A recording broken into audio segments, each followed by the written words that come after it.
Mystère de la chasse sous-marine. D'initiation à la chasse sous-marine. Ma première journée de chasse. Ce documentaire s'adresse aux débutants, à tous ceux qui désirent s'initier à la chasse sous-marine, ainsi qu'à ceux qui pratiquent cette discipline depuis longtemps, mais qui, par manque de connaissances, commettent un certain nombre d'erreurs qui les empêchent de progresser. Il est bien clair que la seule visualisation de ce documentaire n'est pas suffisante pour pratiquer ce sport. Il est recommandé que les débutants s'inscrivent dans un club au sein duquel ils recevront une formation complète qui leur permettra de comprendre les principes physiques et les conséquences physiologiques qui configurent la plongée en apnée. Outil complémentaire adressé aux néophytes, ce documentaire, qui aborde surtout les aspects pratiques de l'initiation à la chasse sous-marine, les aidera à assimiler les connaissances acquises. La chasse sous-marine est un sport très exigeant qui requiert à la fois préparation physique, technique et expérience, trois éléments indispensables pour atteindre un bon niveau. La pratique de cette discipline prend beaucoup de temps. Cependant, les heures que l'on y consacre, savourant la beauté de la mer et traquant les proies longuement rêvées, sont déjà une belle récompense en elles-mêmes. Voir évoluer José Amengual, 3 fois champion du monde individuel, et son neveu Pedro Carbonell, lui aussi champion du monde, suscite l'admiration de quiconque se sent attiré par la chasse sous-marine. Arriver à ce niveau reste néanmoins exceptionnel. Pourtant, Amengual et Carbonell ont eux aussi été des débutants, assaillis par les mêmes doutes et les mêmes interrogations que vous. La chasse sous-marine est une discipline qui se pratique sans public, mais qui est si spectaculaire qu'elle mérite qu'une caméra sous-marine révèle ses secrets et la fasse connaître au grand public. Les conseils de ces chasseurs chevronnés, fruits d'une longue expérience et d'une vie entière consacrée à la mer, vous guideront lors de vos premiers pas, ou, plus précisément, vos premiers coups de palme. Vos progrès ne se feront pas attendre. Vous éviterez ainsi de commettre les erreurs et de courir les risques inutiles auxquels s'exposent les chasseurs qui apprennent seuls. Tony est un jeune majorquin qui accompagne souvent Pepe et Pedro en tant que marins lors de leur sortie de chasse. À force de voir ces champions en action depuis la surface et de les aider à remonter leur proie sur le bateau, la curiosité pour ce que cachent les fonds marins et l'intérêt pour la pratique de ce sport se sont éveillés en lui. Qui pourrait rester indifférent ?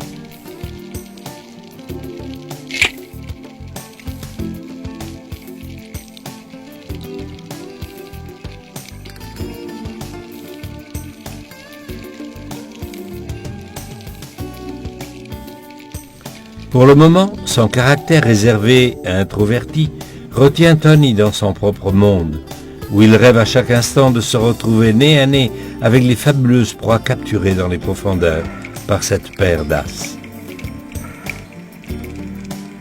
L'attrait de la chasse, la capture de l'animal libre et rusé, est au fond de la nature et du passé biologique de notre espèce, qui a toujours dû lutter pour sa survie.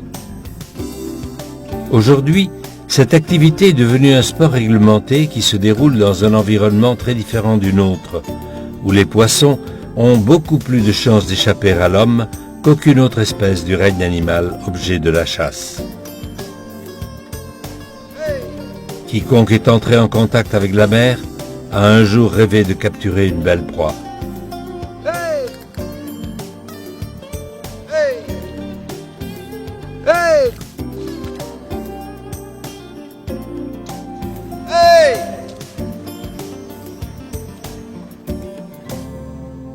Coño. Coño, tío.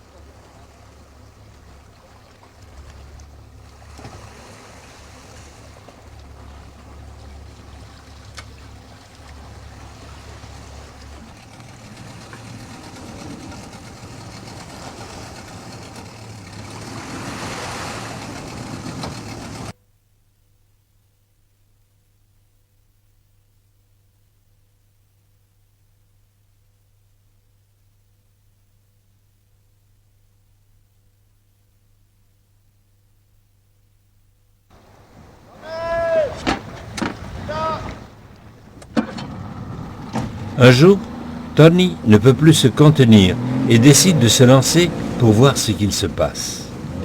Tony demande à Pepe s'il veut bien être son guide lors de ses premières leçons de chasse sous-marine. Pepe, un jour tu m'apprendras à chasser. On va s'y mettre tout soudain. Désormais, en tant qu'élève de José et Pedro, Tony sera notre guide. Nous allons apprendre à chasser en même temps que lui. Vous soumettre à un examen médical est la première étape que vous devez franchir pour vous initier à la chasse sous-marine. Il s'agit d'une révision médicale qui vous déclare apte pour la pratique de cette discipline. Il est vivement recommandé de vous affilier à un club où vous pourrez participer aux cours d'initiation proposés. Le moment est venu d'acheter l'équipement et de faire les bons choix. Les conseils d'un expert vous éviteront bien des déceptions et vous permettront de dépenser moins d'argent que si vous achetiez un équipement sans savoir réellement à quoi il sert ou s'il est adapté à vos besoins. Il nous faut tout d'abord choisir un masque de bonne qualité qui va nous permettre de garder une vision nette dans le monde sous-marin. C'est l'un des éléments fondamentaux de notre équipement. Nous avons besoin d'un masque spécialement conçu pour la chasse sous-marine, à choisir parmi les nombreux modèles que les différents fabricants mettent sur le marché. Ces masques de chasse se caractérisent par un volume d'air interne réduit et une vision ample. En général, les masques destinés à la plongée, dont le volume d'air est plus important, ne sont pas adaptés à nos besoins. Évitez également les masques en silicone transparente qui créent des effets lumineux et des reflets internes.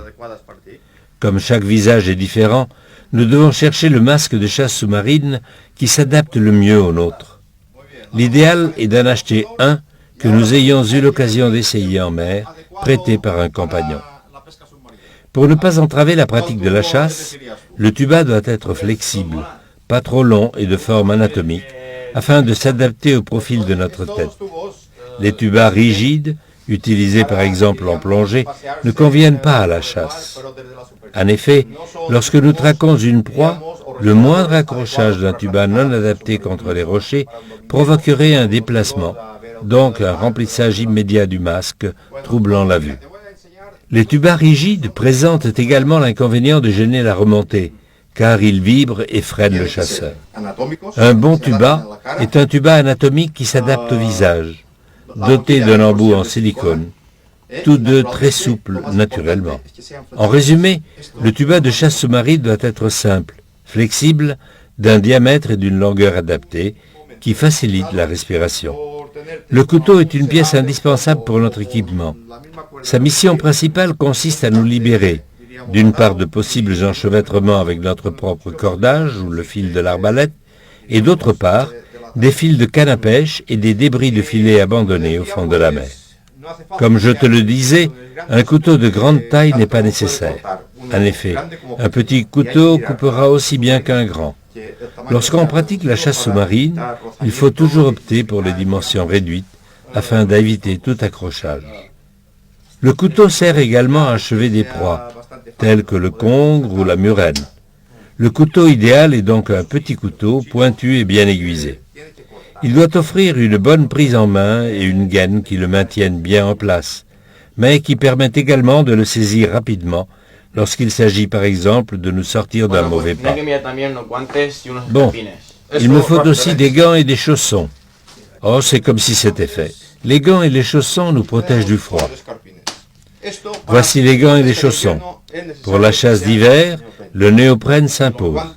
Les gants ne doivent pas excéder 3 mm pour ne pas annuler notre sens du toucher.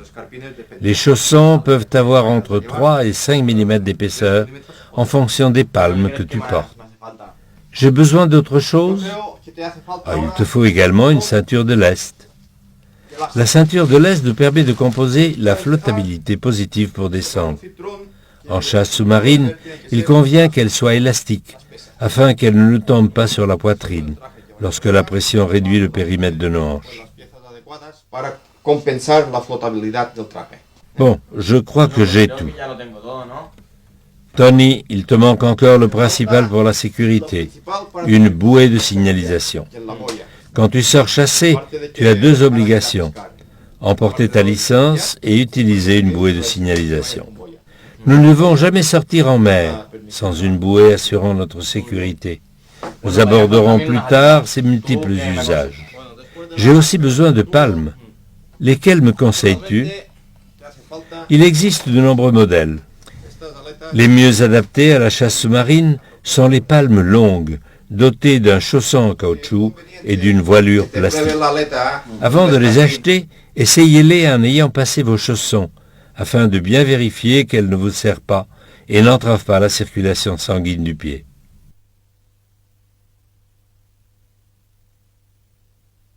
Pépé, comment tu trouves cette combinaison? Avec une fermeture éclair, elle me semble plus facile à enfiler. Il est primordial de ne pas se tromper au moment de choisir une combinaison. Les combinaisons conçues pour la chasse sous-marine sont différentes de celles destinées à la plongée en bouteille et aux sports aquatiques. Les propriétés fondamentales qu'exige notre discipline sont l'étanchéité et l'élasticité qui nous permettent de le mouvoir aisément. Rejetez les combinaisons à fermeture éclair, les cagoules séparées et le néoprène rigide. Quant à la couleur, il y en a pour tous les goûts. Une couleur discrète, cependant, nous aidera à passer inaperçu. Choisir sa première arbalète est également un chapitre délicat. Pépé nous expliquera plus tard les caractéristiques des différentes arbalètes. Tony dispose désormais de l'équipement nécessaire. Le jour J est enfin arrivé. Pour s'initier, il convient de choisir un jour où la mer est calme et de s'entourer de chasseurs émérites. À choisir, optez pour l'été, la température de l'eau étant plus agréable. On se souviendra toute sa vie de cette première fois. Il faut donc bien se préparer. Avant de commencer une journée de chasse, il faut prendre un bon petit déjeuner, composé d'aliments riches en hydrates de carbone et en glucides, tels que tartines au miel ou à la confiture, une banane et un jus de fruits relativement peu acide. Il est préférable de laisser passer quelques heures avant d'entrer dans l'eau. Après nous être assurés que la météo nous garantit une bonne mer toute la journée, nous naviguerons jusqu'à l'emplacement choisi. Dans ce documentaire, nous disposons d'un bateau pour sortir en mer. Mais il est fort probable que beaucoup d'entre vous commenciez à chasser à la palme, en accédant à l'eau depuis le rivage. Mais si possible, toujours en compagnie de chasseurs expérimentés.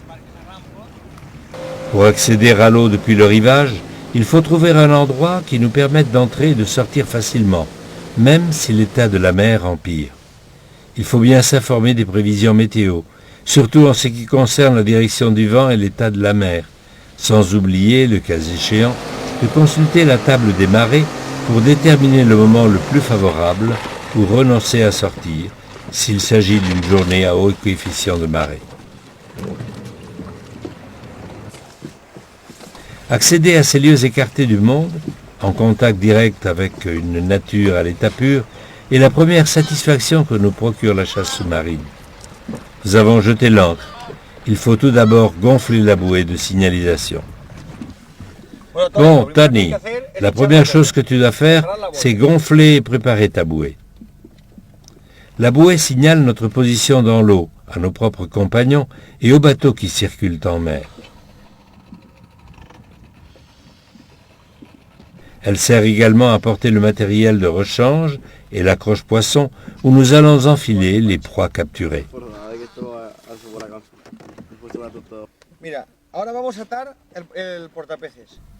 À présent, on va attacher l'accroche-poisson. On a placé un bouchon en liège à un peu plus de la moitié pour que les poissons s'arrêtent à cet endroit-là et ne risquent pas de percer la bouée. On va faire maintenant un nœud facile à défaire. On passe le bout par l'intérieur, puis on fait une boucle et on le passe comme ceci.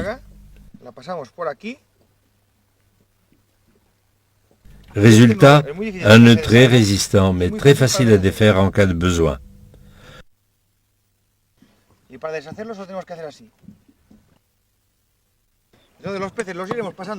On enfilera les poissons par ici, et lorsqu'on tractera la bouée en tirant sur l'enrouleur, ils n'iront pas plus loin que le bouchon. Avec ce type de montage, les poissons ne crèvent pas la bouée et ne freinent pas excessivement notre progression. Le cordage, pour tracter et ancrer la bouée, vient sur un enrouleur qui nous permet d'utiliser les mètres nécessaires à chaque profondeur. Vale. Un coup d'œil à la bouée qui flotte en surface a vite fait de nous renseigner sur l'existence ou non de courant. Le moment est venu de nous équiper. Mira, Tony, a los trajes microporosos. Regarde, Tony, pour enfiler une combinaison microporeuse plus facilement, il faut la mouiller avec de l'eau savonneuse, c'est-à-dire de l'eau contenant un peu de savon liquide, comme celui que tu utilises pour prendre la douche. Le pones, basta un poquito, con agua del grifo. Tu verses donc un peu d'eau à l'intérieur de la salopette et tu fermes la partie d'en haut, ainsi que les jambes pour que l'eau se répartisse de façon égale. La parte de arriba y las piernas, para que el agua, diríamos, se reparta por todas partes por un igual. Ensuite, tu passes cette eau dans la veste dont tu as préalablement plié les manches et la cagoule. Tu répètes la même opération et tu es prêt à l'enfiler. Ahora tienes, pues, y ahora viene el momento de poner eso. Nous allons passer la combinaison, en commençant par la salopette. Mira, Tony, lo de los carpines, es que hay Tony, gente certaines que personnes se- n'enfilent pas correctement leurs chaussons. Tiene que ir por Ils doivent debajo se del porter pantalón. en dessous du pantalon. Comme tu peux le voir, leur position idéale est celle-ci, Sí, car elle empêche l'entrée d'eau dans le chausson. ideal. Y así el agua La combinaison nous protège du froid. La densité de l'eau étant 800 fois supérieure à celle de l'air à température égale, nous souffrons d'une perte de chaleur beaucoup plus importante dans l'eau. Elle nous protège également des éraflures provoquées par le contact avec les rochers et d'un ramollissement excessif de notre peau, dû aux longues heures passées dans l'eau. Lo tienes que poner aquí adentro. Tu dois accrocher le couteau à la face interne du mollet. ¿Ves? Bien placer son couteau est très important. Sa position doit nous permettre de l'utiliser en cas de besoin et ne pas représenter un point d'accrochage avec la corde de la No bouée. te líes.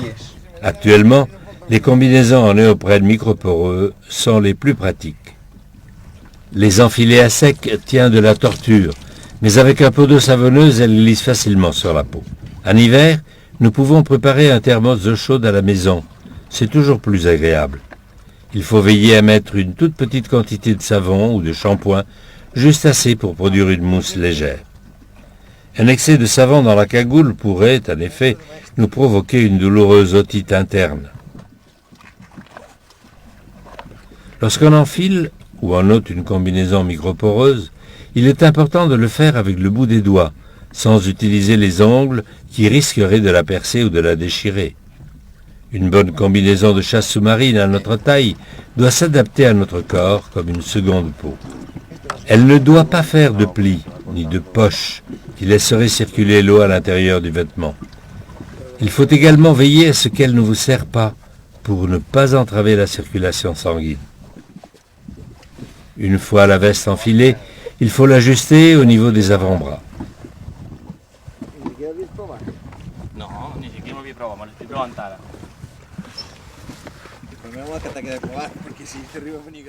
La cagoule ne doit ni serrer ni se rétrécir au niveau du cou. Le masque se nettoie d'abord avec de la salive pour éviter la formation de buée. Après l'avoir rincé, nous l'ajustons à notre visage. Il faut s'assurer que la jupe ne chevauche pas le bord de la cagoule. La sangle réglable ne doit pas trop serrer pour ne pas finir avec un sérieux mal de tête. Il est important de ne pas laisser la frange ou des mèches de cheveux hors de la cagoule, car il provoquerait une entrée d'eau. Tu dois bien comprendre que tes cheveux vont permettre une entrée d'eau. Fais en sorte que ta frange reste sous le néoprène de la cagoule. La ceinture de lest à boucle réglable nous permet d'obtenir l'équilibre parfait en ajoutant ou en ôtant des pièces de plomb sans avoir à démonter la boucle. La quantité de lest nécessaire dépend de l'épaisseur de la combinaison et de notre constitution physique. Cependant, on peut se faire une idée en appliquant la règle de calcul suivante. Ajoutez 2 à l'épaisseur en millimètres de la combinaison pour obtenir, approximativement, les kilos de plomb nécessaires pour trouver l'équilibre. Chaussons ensuite les palmes. Avec les pieds mouillés, elles s'enfileront plus facilement. Les gants sont à mettre en dernier, car ils nous rendent un peu pâteaux. Cómo entrar en el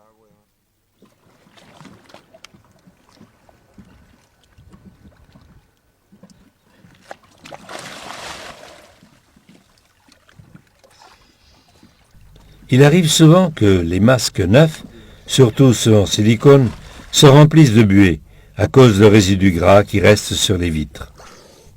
Hé Pedro, j'ai nettoyé mon masque comme tu me l'as dit, mais il est plein de buée. Nous pouvons éviter la formation de buée en laissant tremper le masque quelques heures dans de l'eau avec quelques gouttes de produit vaisselle. Sachez que les experts ne sortent jamais en mer sans un masque de rechange. Je crois que tu as besoin d'un kilo de plomb supplémentaire.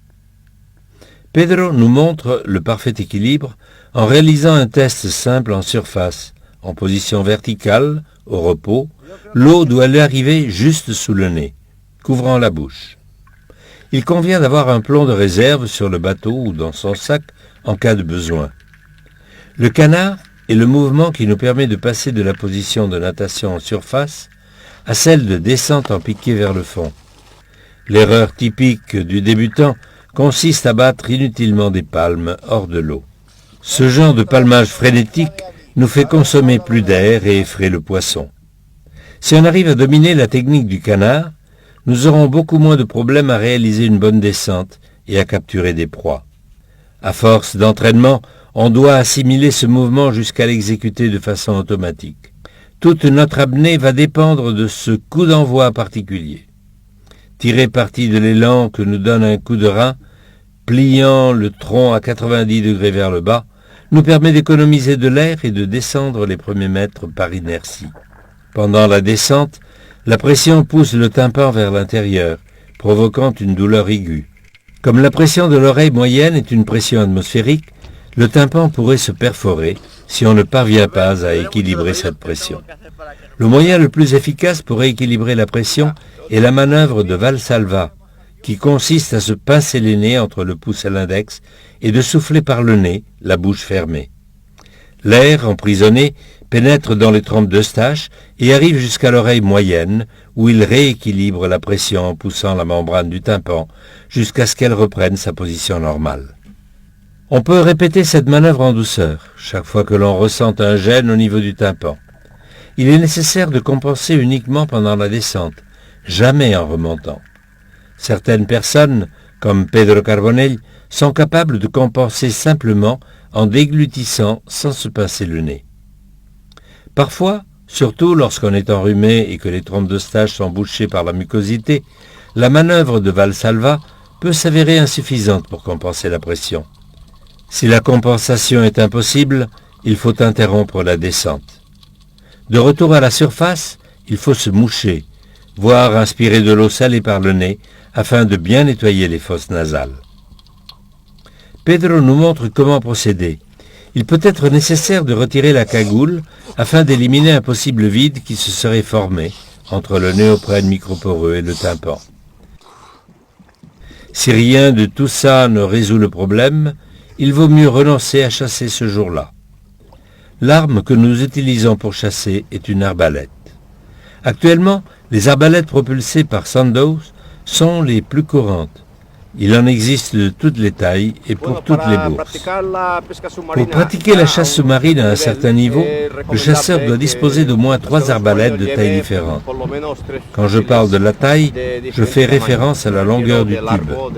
D'après moi, l'arbalète adaptée à la chasse à trous sur des distances très courtes est celle-ci dont le tube mesure environ 50 cm.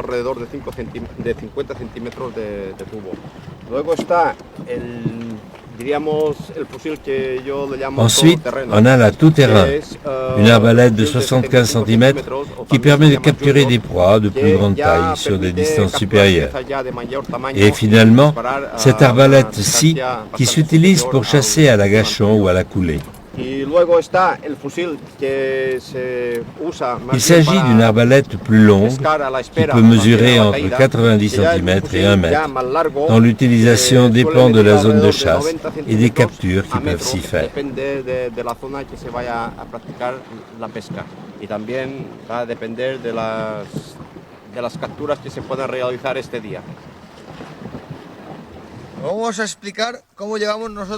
Je vais vous expliquer comment on attache le nylon de la flèche à l'arbalète.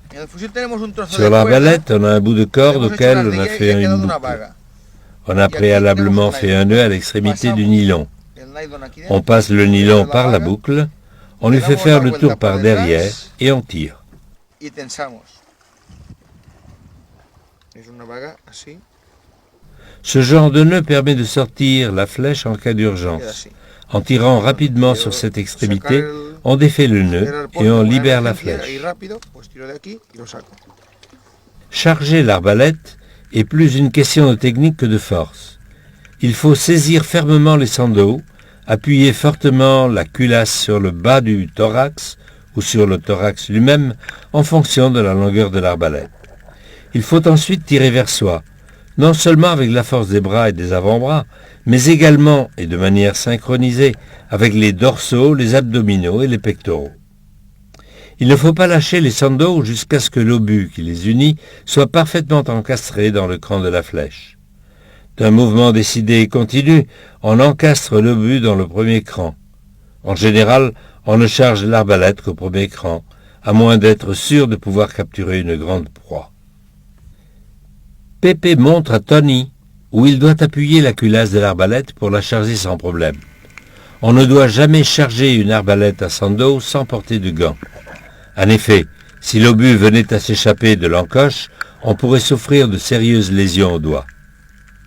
Pour préparer la descente, chaque chasseur a sa propre méthode. Cette fois-ci, Tony, qui est descendu aux côtés de Pépé, remonte suffoqué, semblant avoir oublié qu'il n'est encore qu'un débutant. En apnée, c'est-à-dire en retenant sa respiration, interviennent de nombreux facteurs, dont le facteur psychologique. La nervosité ou l'excitation ne sont pas les meilleures conditions pour réaliser une bonne descente. Se détendre est donc la première chose à faire. Il faut ensuite baisser son rythme cardiaque et préparer ses poumons.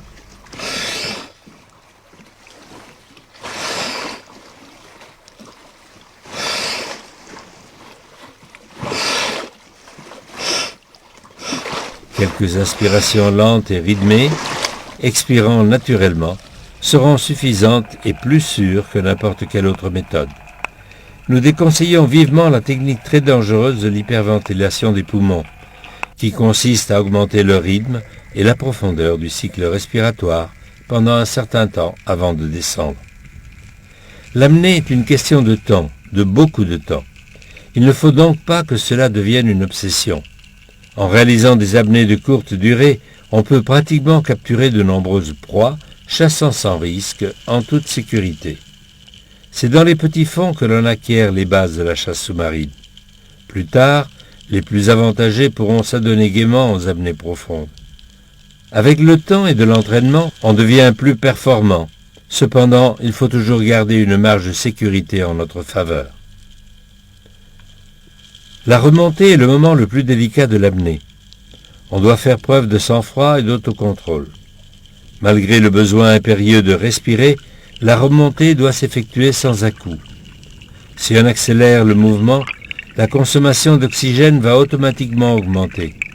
La remontée doit être lente mais continue, sans changement de rythme et jouant la carte de notre propre flottabilité positive dans les derniers mètres. Le poulpe est la première proie des débutants. Ce céphalopode est un animal timide et méfiant. Son mimétisme n'a pas de limite, allant jusqu'à changer de texture. Le chasseur sous-marin doit apprendre à le découvrir.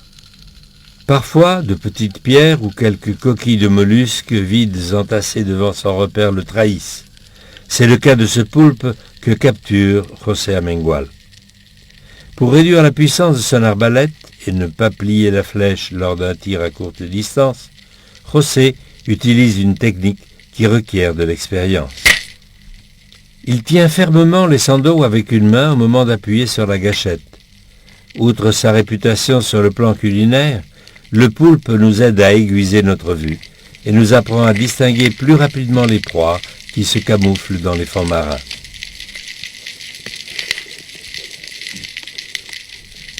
Lors de la descente, certains chasseurs ôtent l'embout de leur bouche, afin de pouvoir respirer directement lorsqu'ils émergent en surface. Mais en général, l'embout doit rester en place jusqu'à l'arrivée en surface, où l'on souffle l'air résiduel pour vider l'eau du tuba, et pouvoir ainsi respirer.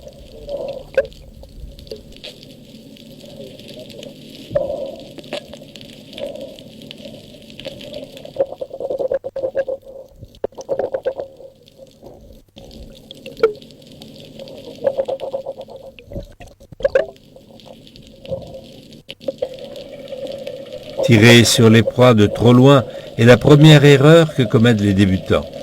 Il faut savoir que l'arbalète a une portée maximale de 2 à 3 mètres en fonction du modèle utilisé. Pour bien faire les choses, il faut donc s'approcher de la proie le plus près possible, sans être vu.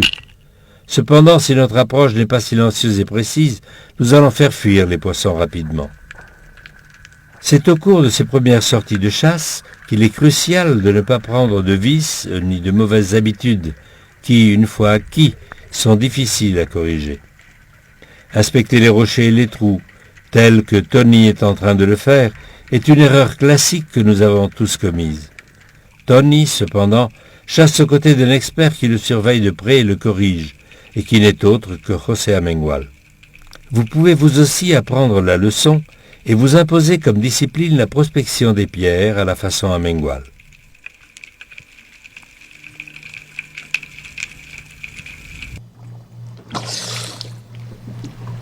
Esta piedra Tu ne la dois pas tienes t'y que prendre mirar ainsi. así.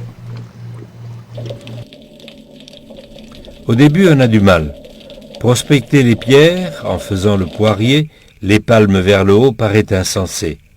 Mais si on insiste un peu, cela devient vite une habitude qui semble toute naturelle. Vous vous demanderez sûrement pourquoi faut-il respecter les cavités à l'envers. Est-ce un caprice d'Amengual? Eh bien non. Les raisons d'une telle gymnastique sont toutes simples, comme nous pouvons le voir sur ces deux images, où Amengual utilise les deux techniques différentes pour fouiller une faille. Si on utilise la mauvaise technique, on cache une bonne partie, sinon toute la lumière qui éclaire la cavité. Les poissons alarmés tentent de fuir par d'autres sorties. De plus, l'observation du plafond de la cavité est beaucoup plus compliquée, car notre angle de vue nous est défavorable. Si en revanche, on passe juste la tête à l'entrée du trou, on cache moins la lumière et on effraie donc moins les poissons. En outre, avec les yeux plus près du sol, même si on perçoit l'image à l'envers, on possède un meilleur angle de vue, surtout lorsqu'il s'agit d'un trou aux dimensions réduites. Dans certains cas, comme lorsqu'on prospecte une faille près du fond, il est impossible de s'y prendre autrement, car il n'y a pas de place pour s'allonger. Pour assimiler cette technique fondamentale, la première chose à faire est d'oublier les poissons et de vous concentrer uniquement sur la technique de prospection qu'Amengual vous a enseignée. Sans même vous en rendre compte, vous apprendrez à chasser correctement et votre accroche poisson s'alourdira de lui-même. Lorsqu'on se penche dans un trou, et après avoir jeté un premier coup d'œil général, pendant que nos yeux s'habituent à l'obscurité et nos pupilles se dilatent, il faut inspecter, à l'aide d'une torche électrique, les coins les plus sombres où les proies se cachent habituellement. Si on ferme les yeux pendant les derniers mètres de la descente, nos pupilles seront déjà dilatées avant de mettre la tête dans le trou. La torche électrique est un outil indispensable pour pratiquer la chasse à trous. De dimensions réduites, mais dotée d'un faisceau lumineux concentré, on doit pouvoir l'allumer et l'éteindre avec une seule main. Si elle est gainée de néoprène, on évitera tout bruit inutile si la torche tape contre les roches. Il est préférable de la porter au poignet à l'aide d'un élastique. Amengual prospecte les pierres en utilisant sa technique magistrale. À faible profondeur et sans aucune écaille en vue, il capture un sard où on s'y attend le moins. Il n'est pas descendu à grande profondeur et il n'a pas réalisé une longue apnée. Il a tout simplement appliqué sa technique de chasse par petits bonds, technique qu'il vous faut apprendre sans tarder si vous voulez devenir, un jour, un bon chasseur sous-marin. Tony est attentif aux moindres détails. Il assimile rapidement les gestes d'Amengual et l'imite dans la mesure de ses possibles. Il a, lui aussi, repéré un poulpe. Faisant preuve de calme, il vise la tête et décoche sa flèche. Viser entre les deux yeux empêche que le poulpe s'accroche désespérément au rocher et facilite ainsi sa capture. Le poulpe est une capture idéale pour étrenner l'accroche-poisson du débutant. La plupart des pierres que l'on visite sont vides. C'est une réalité que même les grands champions doivent affronter. Il ne faut pas se laisser décourager pour autant. Plus vous fouillerez de pierres, en faisant les choses comme il se doit, plus vous aurez de chances de capturer une proie. Votre instinct de chasseur s'affinant avec le temps, vos critères de sélection vous permettront bientôt de trier les bonnes pierres avec précision.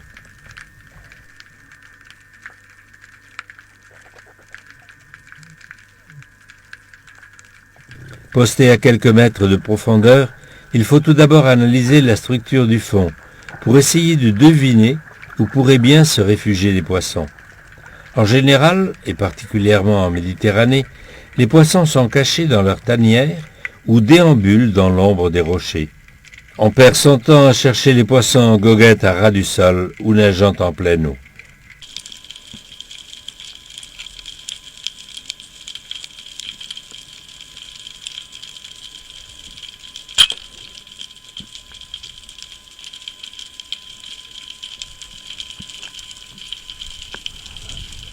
Amengual a épinglé un petit barracuda et tire sur le fil jusqu'à saisir le poisson avec la main, sous le regard attentif de Tony. Ensuite, il l'achève et l'enfile sur l'accroche-poisson. Il est important de viser un point vital de l'animal. Pour sécher net un poisson, il faut tirer juste derrière la tête. Avec un tir bas dans le ventre, le poisson peut se décrocher facilement et fuir blessé.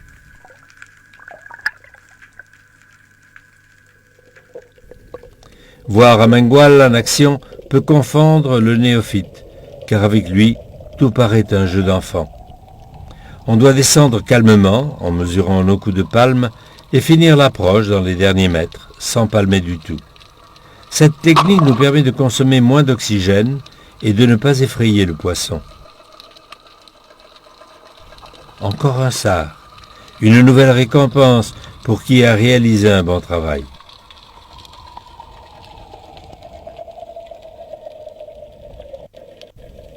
Même s'ils ne nous voient pas, les poissons cachés sous les pierres sont capables de capter les vibrations grâce à des organes sensoriels spéciaux distribués le long de leurs franges latérales. Une approche calme et sans à-coups est à la base d'une bonne technique de chasse.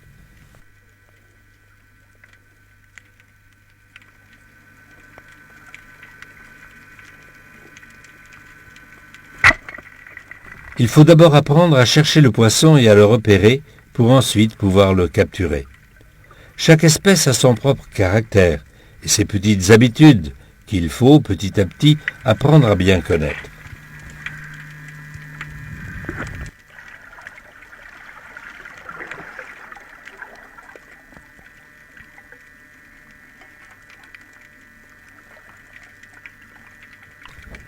Un petit sard récompense la constance de Tony. Une première capture est toujours importante. Une fois dans la main, il faut achever le poisson pour mettre fin à ses souffrances et l'enfiler sur l'accroche-poisson, fixée à la bouée. Pour tuer net un poisson, il suffit d'introduire la pointe de la flèche du couteau ou du stylet de l'accroche-poisson dans l'ouïe et d'un geste brusque vers le haut, la faire sortir par le sommet de la tête. Amengual nous montre comment faire. Il vaut mieux que les débutants achèvent leur capture une fois l'avoir passé sur le fil de l'accroche-poisson et avoir libéré la flèche. De cette façon, il est impossible que le poisson s'échappe, même si les mains qui le manipulent manquent encore d'expérience.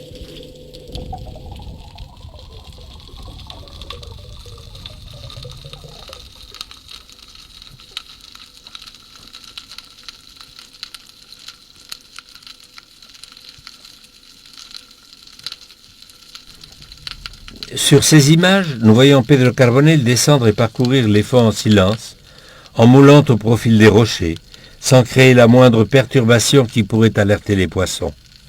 Ce savoir-faire est le résultat de longues années d'entraînement. Pedro surprend un sard dans son trou. Il n'a pas perçu sa présence et il n'a pas le temps de réagir.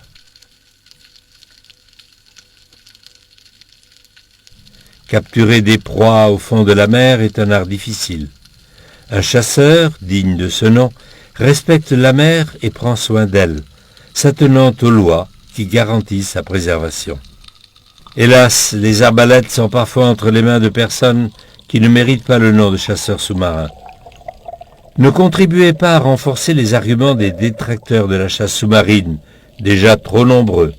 Capturez uniquement des proies dont les dimensions excèdent la taille établie.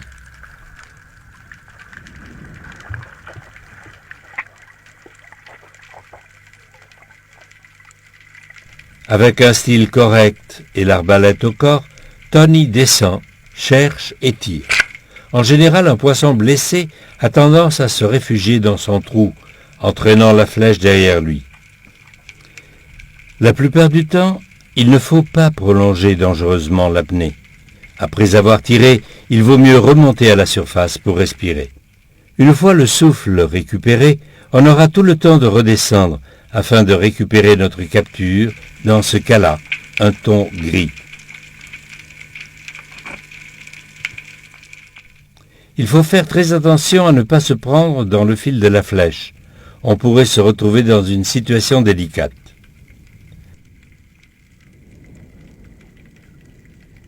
Tony descend. Il a vu une silhouette à l'entrée d'un trou. Il vise et appuie sur la gâchette, mais l'arbalète ne semble pas fonctionner malgré plusieurs tentatives. Tony a perdu un poisson et maudit l'arbalète. Pourtant, elle n'y est pour rien. Il a tout simplement oublié d'enlever la sécurité. Ça arrive à tout le monde, au moins une fois. En général, les chasseurs chevronnés désactivent ce dispositif de sécurité, car la seule mesure de sécurité vraiment efficace consiste à ne jamais pointer l'arme vers soi-même ou vers son compagnon. Une arbalète dotée de sandow performant est une arme mortelle. La puissance de pénétration d'une flèche est bien supérieure à celle d'une balle de fusil. Lorsque vous empoignez une arbalète, vous avez entre les mains une arme potentiellement dangereuse. En voici la preuve. Ces images démontrent que la capacité de pénétration d'une arbalète d'1 mètre de long est 4 fois supérieure à celle d'une balle de fusil utilisée pour la chasse au gros. C'est tout à fait compréhensible. Les grandes dimensions de l'arbalète lui confèrent une inertie supérieure qui génère une propulsion plus puissante, qui se traduit par une plus grande pénétration. La portée d'un fusil sous l'eau est d'à peine 1 mètre.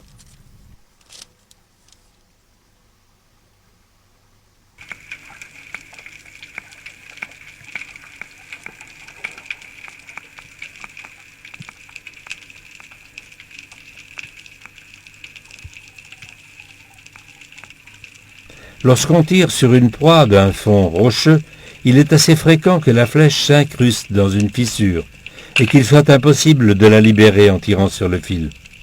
C'est ce qui vient d'arriver à Tony. Après avoir respiré en surface, il redescend pour essayer de libérer la flèche en tirant sur elle de toutes ses forces. Autant d'efforts inutiles et dangereux lorsqu'on se trouve au fond. On ne doit jamais tirer sur le fil d'une flèche prise dans la roche. Pour la libérer, il convient d'utiliser un outil spécial en acier inoxydable conçu par José Amengual et Sébastien Carbonell il y a quelques années. Pépé, ma flèche est coincée dans les rochers. Je vais te montrer comment on utilise cet outil. En général, c'est l'ardillon qui retient la flèche. À l'aide de cet outil spécial, on peut faire tourner la flèche autour de l'axe et la sortir avec un minimum d'effort. Cet instrument peut s'utiliser directement avec les mains ou soudé à une tige de métal pour accéder aux endroits difficiles où le bras n'est pas suffisamment long. Il convient de toujours l'avoir sur le bateau ou sur la bouée. Il n'y a pas moyen de libérer la flèche, ne vous obstinez pas. Coupez le fil et continuez à chasser avec une flèche de rechange. Pedro nous montre comment la monter sur l'arbalète. Pas à pas, notre style se perfectionne et on commence vraiment à profiter de ces sorties de pêche, à la découverte des secrets que renferme le fond de la mer. On parle d'aquacité lorsqu'on fait référence à l'aisance des mouvements effectués dans l'eau, aussi bien en surface qu'en profondeur. Il s'agit de tirer parti des lois physiques qui régissent ce milieu, si différent de la Terre, en imitant dans la mesure du possible les mammifères qui y sont parfaitement adaptés. Comme il est difficile d'imiter directement un dauphin ou un phoque, essayons d'imiter les hommes qui leur ressemblent le plus dans leur façon de se mouvoir sous l'eau. Chaque chasseur doit chercher son propre style, mais au début, observer le style des pros est un grand avantage. Grâce à ces images, vous pouvez étudier minutieusement les mouvements d'Amengual et de Carbonell, une chance que n'ont pas eu de nombreux chasseurs qui ont dû apprendre à chasser seuls, sans pouvoir compter sur de telles références.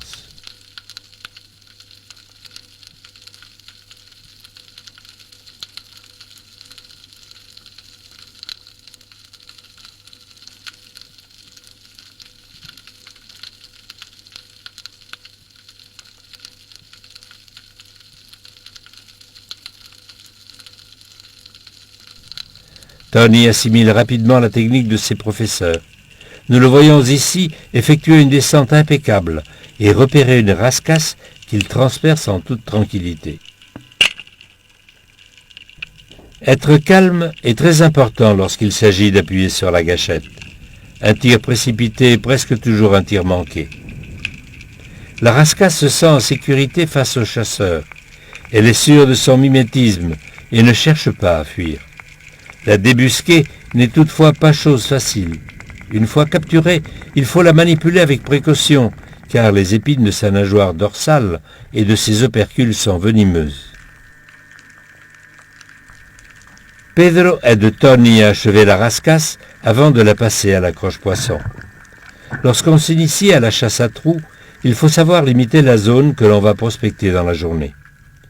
Même si le poisson n'abonde pas ou la zone choisie paraît déserte, il vaut mieux passer un endroit au peigne fin plutôt que de tracter la bouée sur des kilomètres pour rien. Passer correctement les captures sur la croche-poisson permet de les remorquer dans le sens naturel de la nage, limitant ainsi au maximum la résistance lorsqu'on se déplace en surface. Quand on a trouvé un bon emplacement, on lâche le petit lest de la bouée et on se met à chasser dans les environs. C'est seulement lorsque cette zone-là a été consciencieusement fouillée qu'on part ailleurs, traînant la bouée derrière nous. Tony descend tranquillement. Il possède un bon style, qui lui permet une bonne pénétration dans l'eau. Ses progrès sont évidents. Sûr de lui à faible profondeur, il commence à se demander, comme tant d'autres, ce que lui réservent les prochains mètres. C'est automatique. Lorsqu'un chasseur acquiert une certaine aisance à faible profondeur, il pense immédiatement à descendre plus bas. La plupart des chasseurs croient que, plus on descend, plus les captures sont nombreuses. Et si on peut descendre à 8 mètres, pourquoi pas à 10 mètres ou à 12 mètres? L'expérience d'Amengual démontre tout le contraire. La technique de chasse s'acquiert dans peu d'eau, et c'est seulement plus tard, au bout de quelques années, qu'on pourra chercher la profondeur. Pepe, maintenant que je sais descendre, tu ne crois pas que je trouverai davantage de poissons plus en profondeur? Tony, à ce stade, tu dois continuer, pendant un certain temps, à chasser à faible profondeur, là où on apprend vraiment à chasser. Quand tu auras plus d'expérience, on descendra plus profondément. Insistons encore une fois sur une idée qui nous semble fondamentale.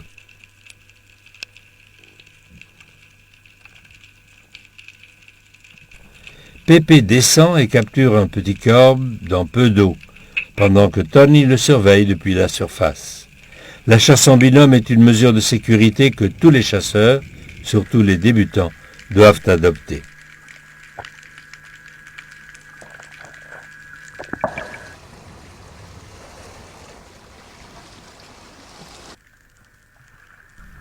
La proie la plus convoitée en chasse sous-marine est le mérou. On peut également le trouver par petits fonds, comme Pedro sur ces images. De nombreux chasseurs sous-marins ne se considèrent pas de vrais chasseurs tant qu'ils n'ont pas capturé le premier mérou. Il ne faut surtout pas que cette idée farfelue ne devienne une obsession. Il est évident que la capture de votre premier mérou sera pour vous une grande satisfaction, mais votre apprentissage ne doit pas être assujetti à sa capture. Chaque chose en son temps. Obligez-vous à respecter les tailles établies pour chaque espèce, d'autant plus s'il s'agit d'un mérou. Il est fréquent que les poissons nous jouent des tours. Ça aussi, ça fait partie de notre discipline. Ne laissez pas la frustration vous décourager, car les poissons qui vous ont échappé sont ceux qui maintenant vivent l'émotion et garantissent le futur de notre sport.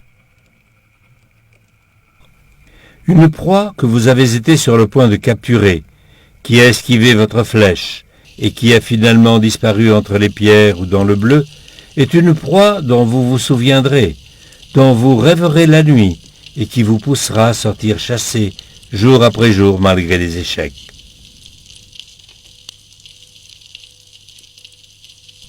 Lorsqu'on parle d'initiation à la chasse, il faut absolument parler des dangers qui guettent le chasseur. La bouée est un élément primordial pour assurer notre sécurité. Elle signale visuellement notre position, elle nous permet de transporter le matériel et, en cas de besoin, de s'y accrocher pour se reposer. Le son voyage dans l'eau plus rapidement. Si vous vous trouvez au fond et que vous entendez un bruit de moteur, remontez à la surface le plus près possible de la corde de la bouée, de façon à émerger juste à côté d'elle. Les bateaux sont un danger réel, toujours plus présent, auquel vient s'ajouter la prolifération des motos aquatiques. Souvenez-vous également que les bateaux à voile ne font aucun bruit, mais qu'un coup de coque ou de dérive peut être fatal. En été, lorsque la circulation est intense, il vaut mieux ne pas fréquenter certains lieux, tels que les accès au port, les passages entre îles et certains caps, que vous aurez tout le loisir de visiter lorsque la situation sera plus tranquille. Pas la peine de courir des risques inutiles.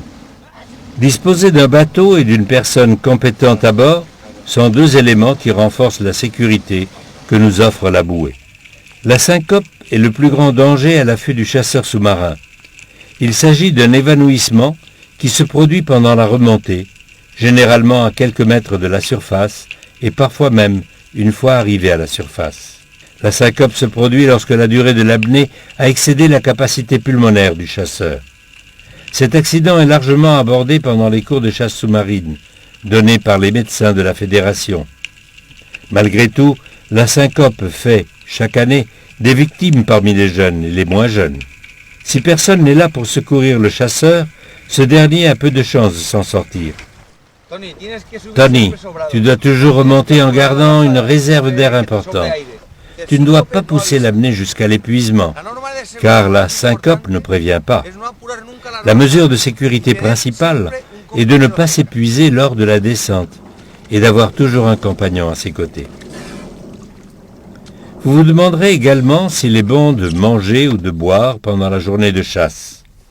Même si certaines personnes ne le font pas, il est recommandé, surtout en été, de maintenir une bonne hydratation en buvant une boisson isotonique qui remplace les sels minéraux perdus. Il est conseillé de manger quelque chose de léger, dont l'apport énergétique soit important, comme par exemple une banane ou tout autre fruit.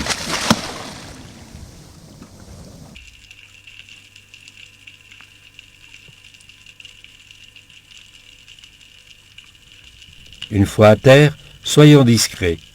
Montrer ces captures ne sert qu'à éveiller la jalousie des pêcheurs professionnels. Voici quelques statistiques réelles pour ceux d'entre vous qui les ignorent. Un grand chalutier capture plus de poissons en une seule journée de pêche que l'ensemble des chasseurs sous-marins espagnols en une année. Dépourvu de système de tri, le chalutier rejette à la mer un certain pourcentage de prises, déjà mortes, parce que leur taille est inférieure à la maille établie pour leur commercialisation. Tony, il faut toujours décharger l'arbalète dans l'eau. Souvenez-vous que c'est une arme dangereuse, qu'il ne faut jamais charger ou décharger hors de l'eau. Il ne faut jamais monter dans un bateau avec une arbalète chargée. N'attendez pas d'être épuisé pour mettre fin à une journée de chasse. En mer, les heures passent rapidement. Le temps semble s'écouler autrement que sur terre ou sur un bateau. Il est donc préférable de mettre une montre étanche à son poignet afin de ne pas perdre la notion du temps et savoir l'heure qu'il est. Nous respecterons ainsi notre horaire, sans inquiéter proches et amis qui attendent notre retour.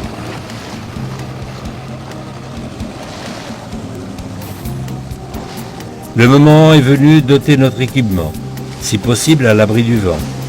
Ôter sa combinaison requiert également une certaine technique pour éviter de la déchirer. Il vaut mieux que la combinaison soit mouillée. Si elle a séché pendant la navigation du retour, un petit plongeon nous aidera à l'ôter plus facilement. En soulevant le bas de la veste et en relevant le col de la cagoule, nous pouvons l'enlever nous-mêmes, en prenant garde à ne pas tirer excessivement sur la sous-cutale pour ne pas la déchirer.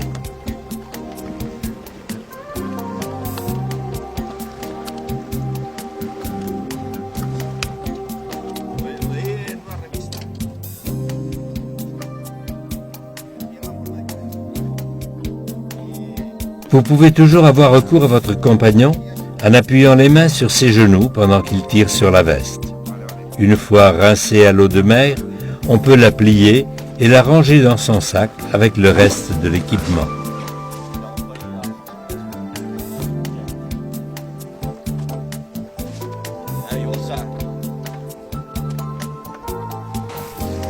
Pour prolonger la vie de votre équipement, il faut le tremper dans de l'eau douce afin d'éliminer le sel marin.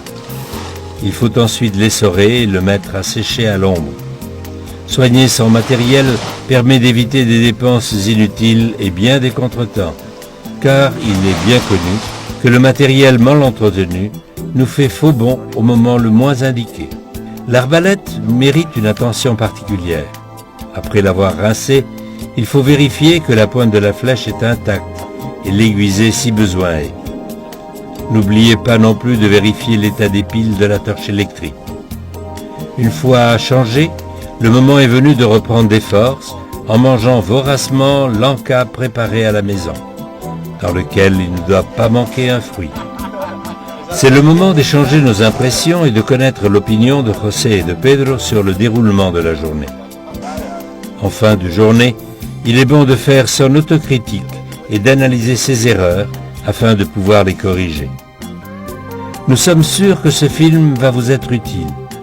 Si vous avez pu assimiler les quelques principes de base que nous avons tenté d'expliquer le plus clairement possible, nous considérons notre mission accomplie.